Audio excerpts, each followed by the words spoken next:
Hello, aujourd'hui je voudrais te parler du mythe des émotions négatives et positives et pourquoi je ressens que c'est essentiel de toutes les accueillir au quotidien.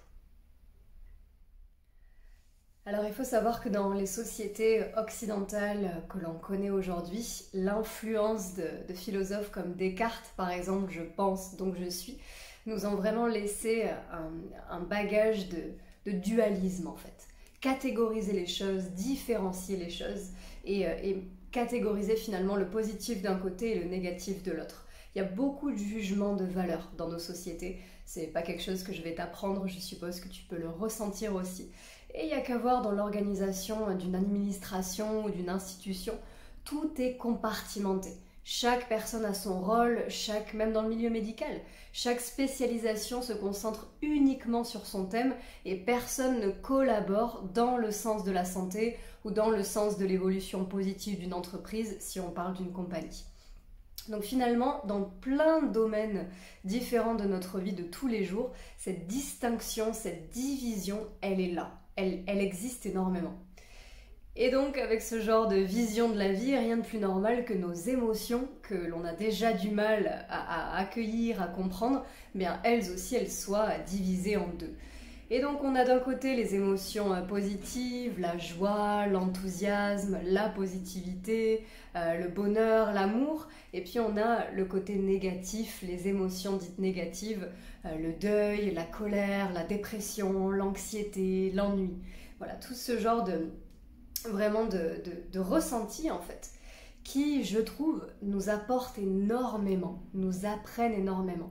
J'ai fait une série sur les émotions primaires que Paul Ekman a découvert il y a quelques années, je mettrai le lien dans les commentaires.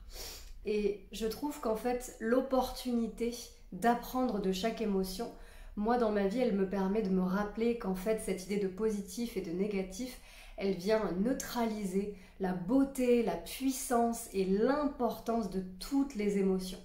La tendance qui est sociétale et que je ressens aussi en moi parfois, de vouloir étouffer les émotions dites négatives ou en tout cas qui ne sont pas acceptées ou bien perçues par les collègues au travail ou par les supérieurs ou à l'école ou même par ses proches, son compagnon, sa compagne ou la famille, et à vouloir au contraire ne montrer que le positif et vraiment rayonner cette joie, cet amour et cette lumière.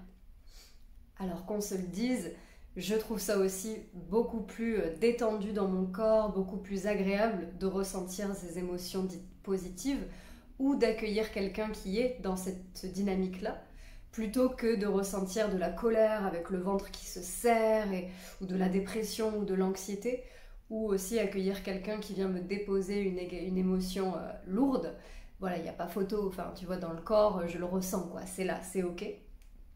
Pour autant, j'ai vraiment envie, grâce au yoga, grâce à plein d'autres outils, d'aller révolutionner cette tendance dualistique, cette tendance de division et de prendre le temps de comprendre chaque émotion et leur valeur intrinsèque.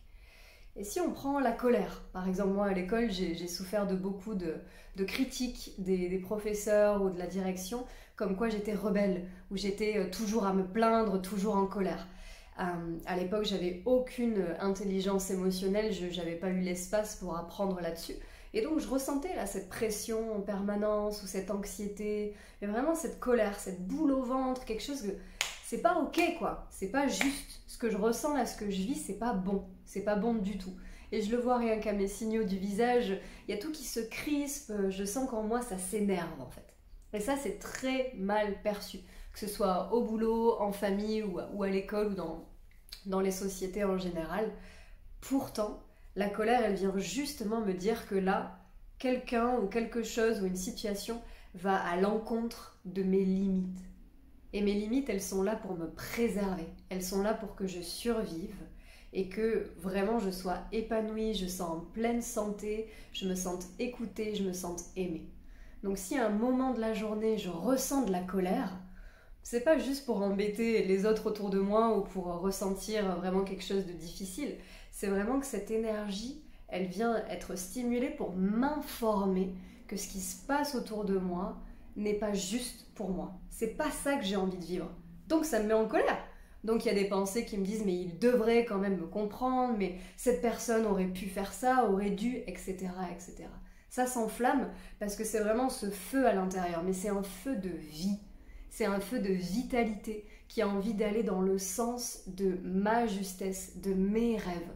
Et si en contrepartie je reçois une autorité très hautaine ou quelque chose qui veut moi calmer ma créativité par exemple, ou me juger, non, moi j'ai pas envie de vivre ça, moi j'ai envie d'être accueillie dans mon authenticité, d'être comprise, d'avoir de la curiosité, et quand voilà ce que j'ai envie de vivre à l'intérieur n'a pas l'espace d'être à l'extérieur, je ressens de la colère. Et il n'y a rien de plus naturel en fait. C'est naturel et c'est bénéfique pour nous. Si dans une entreprise, je ne focus que sur le positif, je prends des risques énormes. Énormes. L'optimisme, c'est très valorisé dans nos sociétés. On a envie de collaborer avec des gens optimistes, qui ont des nouvelles idées, qui sont dynamiques, qui voient le positif dans les solutions, etc. Ok, mais si on est borné uniquement sur le positif, entre guillemets, on ne voit pas les risques potentiels derrière. On ne voit pas que ça c'est une idée sympa, mais pas sûr que ça fonctionne, pas sûr que ce soit adapté. Parce qu'on laisse uniquement la place à la joie, à l'excitation et vraiment à la possibilité d'en ressentir encore plus si on suit cette idée.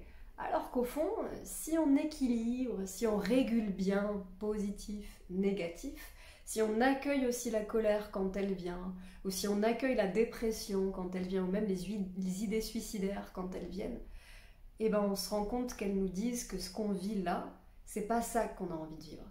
Quand une réunion de travail est humiliante, ou que des collègues nous parlent avec violence et avec non-respect, il n'y a rien de plus naturel que de ressentir une goutte, la sombre à l'intérieur, une forme de dépression, même si elle est très passagère, mais quelque chose qui se meurt à l'intérieur en fait, parce que c'est pas ça la vie, c'est pas ça qu'on a envie d'expérimenter.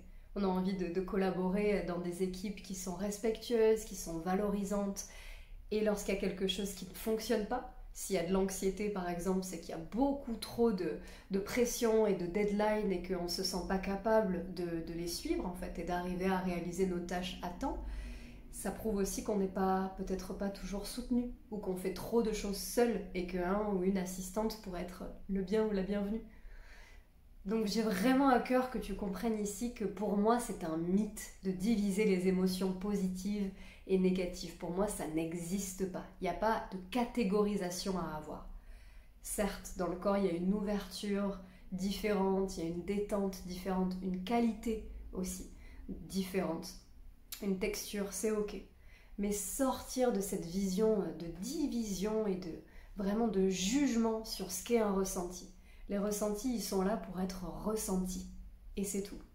Parce que quand ils montent en nous, quand ce raz-de-marée là vient face à nous, ça nous apprend quelque chose. Notre cerveau, il est déjà tellement occupé avec toutes les tâches à faire, avec tous les stress conscients ou inconscients à manager et à danser avec ça, que les émotions, elles ont vraiment le rôle de nous montrer ce qui inconsciemment vient nous bousculer. Et c'est super important, c'est nécessaire pour notre survie, mais aussi pour grandir individuellement et ensemble. Donc petit récapitulatif, quand tu ressens une émotion dite négative ou socialement non acceptée, peut-être prendre le temps de déceler, d'aller décrypter, peut-être avec une personne qui saura t'écouter ou même avec un thérapeute ou juste à l'intérieur de soi, écrire et se dire bon ok, là je ressens beaucoup de colère, mais pourquoi ? Qu'est-ce que j'aimerais vivre à la place de cette situation ?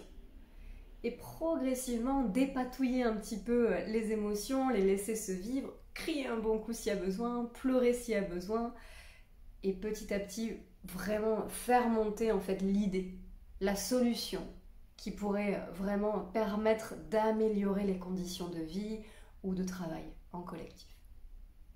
Donc pour moi, il n'y a pas de positif et de négatif, et c'est là où je vois que les philosophies comme le yoga nous permettent d'améliorer, d'alléger en fait les sociétés dites évoluées, dites occidentales, et qui nous amènent à vraiment ne pas accepter ce qui est en nous, de refouler certaines parties de nous et ça passe dans les ombres, ça passe dans voilà, ce que Carl Jung appelait les ombres et quelque chose qu'on n'accepte pas de nous, qu'on n'intègre pas. Donc plutôt que d'alimenter ce processus de rejet intérieur et de rejet de l'autre, le yoga pour moi il m'invite vraiment à accueillir. Au contraire, c'est vraiment ce geste qui me vient de créer davantage d'espace, de cultiver une intelligence émotionnelle. L'intelligence, faire le lien entre deux choses qui apparemment n'en ont pas. Voir qu'il y a une émotion et une solution. Bah non, la colère, ça me donne pas envie d'évoluer en fait. Et bah pourtant si. S'il y a une colère, s'il y a une tristesse, s'il y a une pensée, même suicidaire ou anxieuse, c'est qu'il y a quelque chose qui va pas. C'est un fait. Pas besoin de juger ça, c'est juste un fait. Et à partir de ça, comment est-ce que je peux passer vers autre chose qui est davantage équilibrée, qui fait avancer le groupe et qui me permet d'être en pleine santé physique et mentale. C'est la proposition d'aujourd'hui. N'hésite pas à m'écrire en commentaire ce que tu ressens après ces mots. Est-ce que ça fait sens? Et est-ce que c'est quelque chose que tu expérimentes ou pas? Et pour terminer, je dirais qu'on a été éduqués, qu'on a été façonnés, qu'on a été vraiment moulés en quelque sorte dans la division, dans la dualité. Donc de pas s'en vouloir, c'est naturel. Et moi-même, je le ressens encore vachement. Je me dis, oh, j'ai honte là d'avoir pleuré. C'est encore là en fait, c'est encore là et c'est un processus et c'est humain. Je voulais vraiment te partager cette vision que je trouve beaucoup plus inclusive, douce et finalement constructive que m'apporte le yoga et l'intelligence émotionnelle. Donc merci à toi de recevoir ces mots qui peuvent peut-être te bousculer et tant mieux. On avance ensemble grâce à l'agitation des pensées et de nouveaux modes de perception de la vie. Donc je suis ravie d'être là pour ça aussi. N'hésite pas à me suivre, à partager, à tes boss, au boulot, à la personne qui te stimule le plus au quotidien, en famille, voilà, faire bouger les choses ensemble. C'est l'intention aussi de cette chaîne YouTube.